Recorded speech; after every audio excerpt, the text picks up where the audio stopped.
Jiangxue, or river snow, is a very famous Chinese poem that, on the surface, is a simple natural sketch of the environment and landscape of a desolate wintry scenery.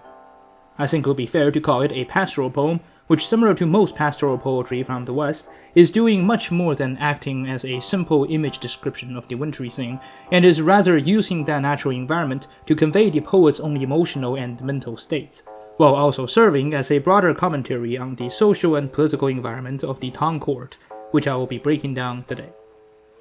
First, let's listen to the Chinese version of the poem. 江雪，柳宗元。千山鸟飞绝，万径人踪灭。孤舟蓑笠翁，独钓寒江雪。 Here's my English version. River Snow by Liu Zongyuan. Thousands of hills, not a bird in flight. Thousands of paths, not a trace of souls. On a long boat, an old man in reed cloak and conical fishes alone in the cold river snow. River Snow is a 五言绝句, a 5-character per-line Chinese classical quatrain poem, a poetry style popularized during the Tang Dynasty. The poet Liu Zongyuan composed this poem during his exile in Yongzhou between 805 and 815, where he was demoted and effectively exiled to a minor official post in Yongzhou for 10 years after the failed political reform movement led by Wang Shuwen, which he was a part of.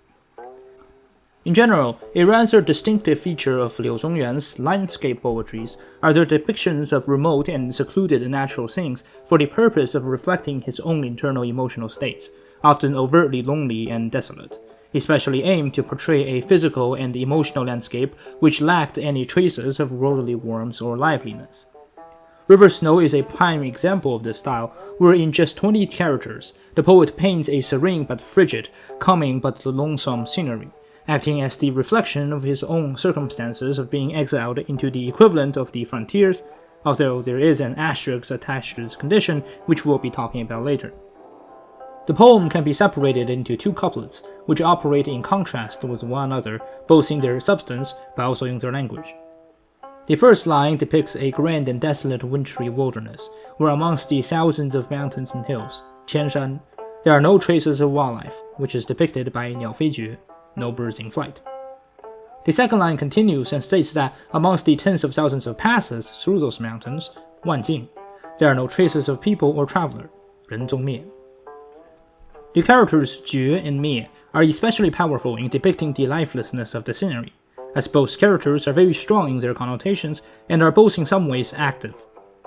绝 in this case would be something along the lines of terminated or severed off, and the 灭 in this case would mean something like eradicated or obliterated or perished. The terminated bird flights and eradicated human passages are both seemingly victims and results of the frigid weather rather than any choices of their own, to communicate to the reader the sheer coldness of the environment that gave space to a landscape and scenery like this, without really stating this aspect straight out. This is contrasted to the second couplet, which is also a very static image. 孤舟蓑笠翁，独钓寒江雪. A lonely old man angling alone within the cold and freezing river amongst some faint snowfall in his little wooden boat. This is a very still image, but when contrasted against the previous couplet, the distinctly silent natural sketches, the static picture of the fisherman in turn comes to life. And paradoxically, even though the first couplet is depicting a grand bird's-eye view-esque sort of image of the landscape, it feels that the picture is much closer from the reader's perspective, as the descriptions of the mountains and valleys and the man-made roads are in themselves both the main subject of that scene, but also the main backdrops of it. In contrast, the second couplet, also focused on a distinctly human scene of the fisherman, is a much smaller object, objectively speaking.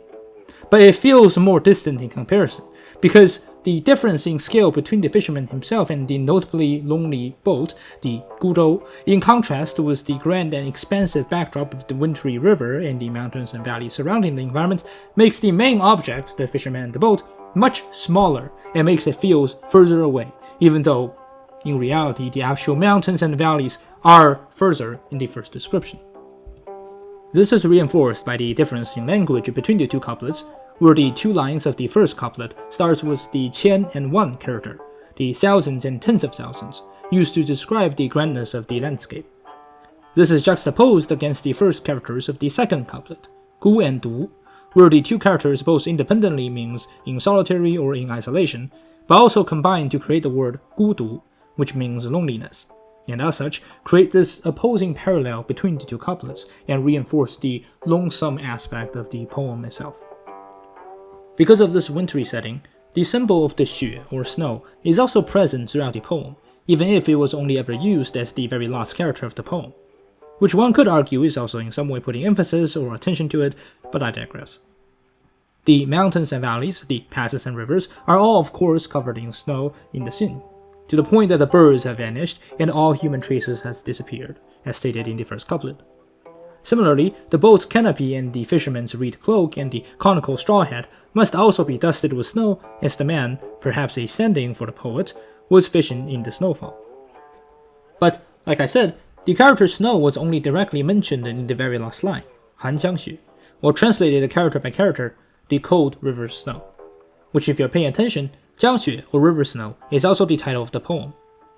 This is a very interesting description, the cold river snow, because as we all know, the river cannot really be covered by snow, since when the snowflakes fall onto the river, it will immediately melt into water and become one with the river itself.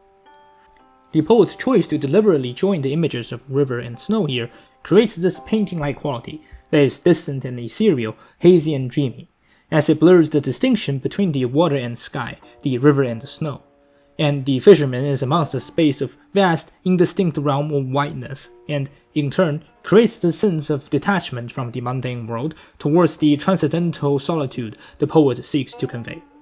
He is no longer even part of this world, and is in a sort of in-between state, both physically being in between the river and sky, but also in between existing and non-existing. He exists physically, but having been exiled to the frontier, he is politically and socially non-existent in the views of his previous life in the court. He is both alive and dead, exist and non-exist, of earth and of heaven. The character Han, cold or chilling, reflects this inner mental state of the fisherman, where in such a freezing and silent world, the old man is entirely unfazed by the chill or the heavy snow, as he forgets his surrounding and single-mindedly focuses on the fishing, or perhaps even spaced out from the meditative atmosphere of the white landscape. But although he does appear solitary, and much of the poem focuses on the lonesomeness of this sort of existence and atmosphere, his character still radiates a kind of lofty pridefulness and dignity. He almost seems like this 世外仙人, the wise man dwelling away from the cities and populace, and are one of the mountains or the woods, all by himself, within a world that is all for himself. It should be pointed out here that the physical truth of the scenery is most likely a fictitious one constructed by Liu Zongyuan, as after all, even in exile, he was still a government official, although a small one, and probably does not have the time to spend the winter in a remote mountainside fishing by his own will. The scenery was, in reality, both a product of the poet's deep disillusionment with the declining Tang dynasty of his time and his own conditions of being exiled, but this circumstance is almost romanticized in some way within the poem. Sure, the condition of living within the lonesome wilderness and surrounded by the frigid and chilling conditions might not seem the most inviting, but attached to it is this deep sense of grandness and calmness assigned to the lone fisherman, becoming one with the natural world and away from the political and social struggles and faults. That through the solitude, the fisherman, or the poet, achieves a kind of purity, a refinement of self that places him above the chaoses and compromises of courtly life. Fishing in the snow may be fruitless or even absurd, but it is a gesture of perseverance. The poet does not beg for worms, he does not seek company. Instead, he remains within the cold, within a position void of others who are unwilling to back his claims and ideals, what he viewed as the truths. The opening couplet is not just a description of the desolate physical landscape, but also a depiction of the poet's isolated social and political status. Having been clearly punished and made an example for his ideological disagreements, of course no one would want to be close to him or state similar opinions as him in fear of persecution. So the poet is figuratively trapped within the social environment of 千山鸟飞绝，万金人踪灭.